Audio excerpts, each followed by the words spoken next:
Okay, hear me out. Hal Wilkerson wasn't just a goofy dad. He was a dormant volcano. He was a genius chemist suffering from a decade-long fugue state, hiding from his potential in a chaotic suburb. When the money ran out and the family fell apart, Hal didn't retire. He changed his name to Walter White. He moved to New Mexico. And he finally let the Heisenberg personality, which we saw flashes of in Malcolm, take the wheel. Malcolm in the Middle isn't a sitcom. It is the tragedy of a genius slowly losing his mind before he breaks bad. In 2000, we watched Bryan Cranston play the ultimate beta male. A man terrified of his wife, overwhelmed by his children, and constantly on the verge of a nervous breakdown. In 2008, we watched him play the ultimate alpha. The danger, the one who knocks.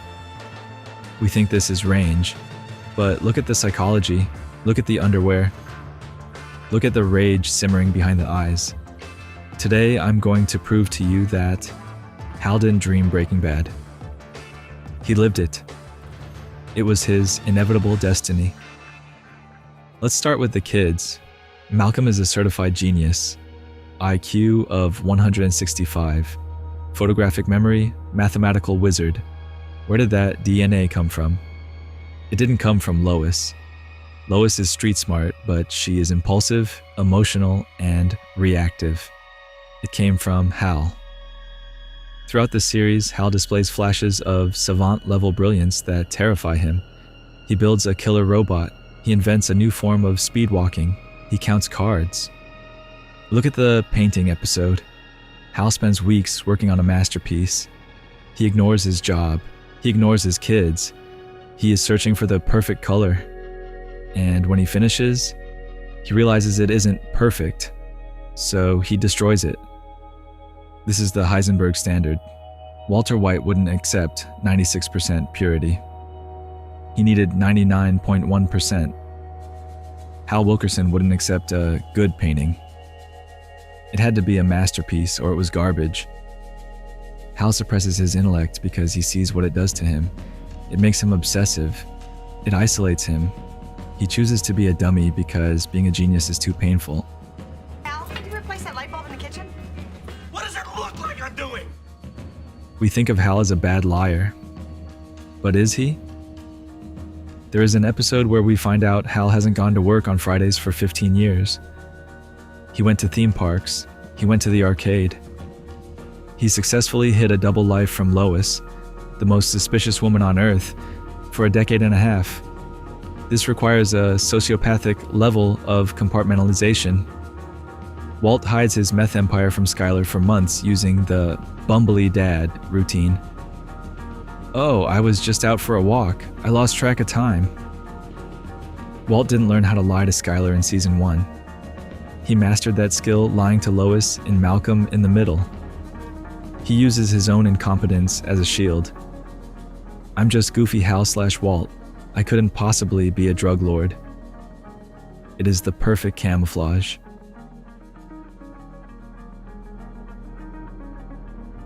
The defining trait of Walter White isn't greed, it is obsession. Where have we seen this before? Hal has an addictive personality. Every week, Hal gets obsessed with a new hobby. He becomes the leader of a group of bodybuilders. He broadcasts a pirate radio station. He builds a battle bot. When Hal gets into something, he goes all the way. He ignores his family. He ignores the law. He becomes a fanatic. Heisenberg isn't a new personality. It is just Hal's hobby of the month taken to the extreme. Instead of speedwalking, the hobby became methamphetamine. And just like with the steamroller, he couldn't stop until he flattened everything in his path. Why does Walter White break bad? Money. He is terrified of leaving his family with nothing. Where does this trauma come from? Hal raised 5 boys on a low-level office salary. They were constantly broke. They were drowning in debt. Hal spent 15 years stressing about money. He clipped coupons. He starved. This created a deep-seated trauma regarding financial security. When he became Walter White, he swore he would never be poor again. the stack of money in the storage unit in Breaking Bad. That is the reaction of a man who spent a decade worrying about paying for Francis's military school. He is overcorrecting. He isn't stacking cash. He's building a wall between him and poverty.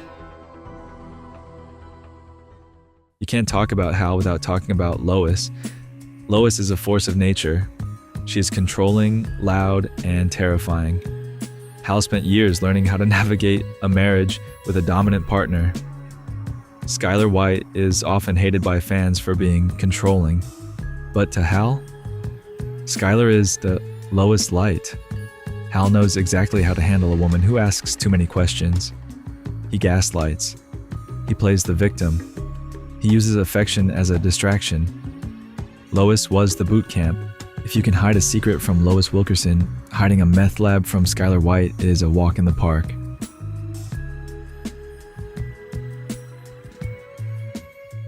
In Breaking Bad, Walt fakes a fugue state to explain his disappearance. He walks naked into a grocery store. The doctors buy it. Why? Because he is so convincing. Hal lived in a fugue state. He frequently dissociated from reality to deal with the chaos of his kids. When Walt walked naked into that store, he wasn't acting. He was channeling the energy of Hal Wilkerson fixing a toaster in his briefs. It was muscle memory. He knows exactly how to look pathetic so that people don't suspect he is dangerous. And speaking of memory, don't forget to subscribe. It's the only way to prove you aren't in a fugue state right now. We think of Hal as a pacifist, but look closer. There is a specific scene that proves Hal is capable of lethal, disproportionate violence. Hal crashes his car to kill a bee. He causes massive property damage and risks his own life to eliminate a minor annoyance. This is Heisenberg logic. A fly in the lab? Shut down the entire cook. Obsess over it for 48 hours. A bee in the car? Crash the car. Both characters obsess over tiny contaminants and use nuclear options to solve small problems. Hal has a dormant rage. He once fought a clown. The violence was always there. He just needed a reason to stop holding back. And then there is the steamroller. In one episode, Hal gets addicted to crushing things with a steamroller. He doesn't just crush trash, he crushes everything he can find. Look at his face. It is pure, unadulterated power. I am the one who knocks. I am the one who crushes. For a brief moment, Hal felt what it was like to be a god. To destroy without consequence. When he became Heisenberg, he wasn't chasing the money. He was chasing the feeling he got behind the wheel of that steamroller, the feeling of absolute power. I have to address the most visual piece of evidence, the tighty-whities. No other character in television history owns this look like these two. It is the uniform of a man who has given up on vanity. But notice the evolution. Hal wears them with shame/goofiness. Walt wears them with a gun in his hand. It is the shedding of dignity. In Malcolm, the underwear represents his vulnerability. In Breaking Bad, it represents his raw, stripped-down animal instinct. It is the same man, just stripped of the pretense of civilization. Now I know what you're thinking. There is an official DVD extra where Hal wakes up from a dream and describes Breaking Bad to Lois. People think this debunks the theory. I argue it confirms it. Hal didn't dream the future. He was remembering the past. Or Breaking Bad is the reality, and Malcolm is the heaven he dreams of as he dies in the meth lab. Think about it. As Walt bleeds out in the finale of Breaking Bad, what does he want? He wants a family. He wants noise. He wants a wife who yells at him but loves him. He hallucinates the life of Hal Wilkerson as his dying wish. A life where the biggest problem isn't the cartel. It's a neighbor's dog. Let's map the journey from suburban dad to drug lord. 2000 to 2006, the Malcolm era. Hal raises the boys. He suppresses his genius. He works a dead-end job to support the family. He develops coping mechanisms, hobbies, to deal with the stress. 2007, the collapse. The boys move out, the house is quiet, the debt is insurmountable. Lois leaves or passes away. Hal suffers a total identity collapse.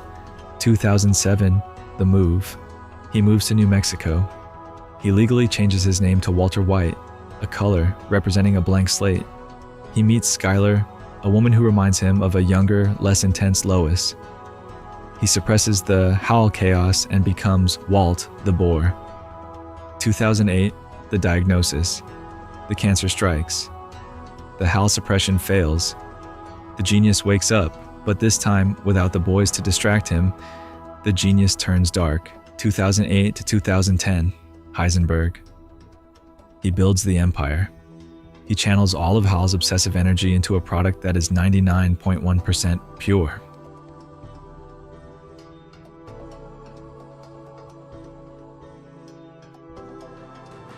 So, when you watch Malcolm in the Middle, you aren't watching a comedy. You are watching the origin story of a supervillain. You are watching a genius trying desperately to be normal and failing. Hal Wilkerson was the one who knocked. He just waited until everyone left the house to do it. I'm tweeting at Bryan Cranston. Ask him if the blue meth is just crushed up blue paint from his painting phase.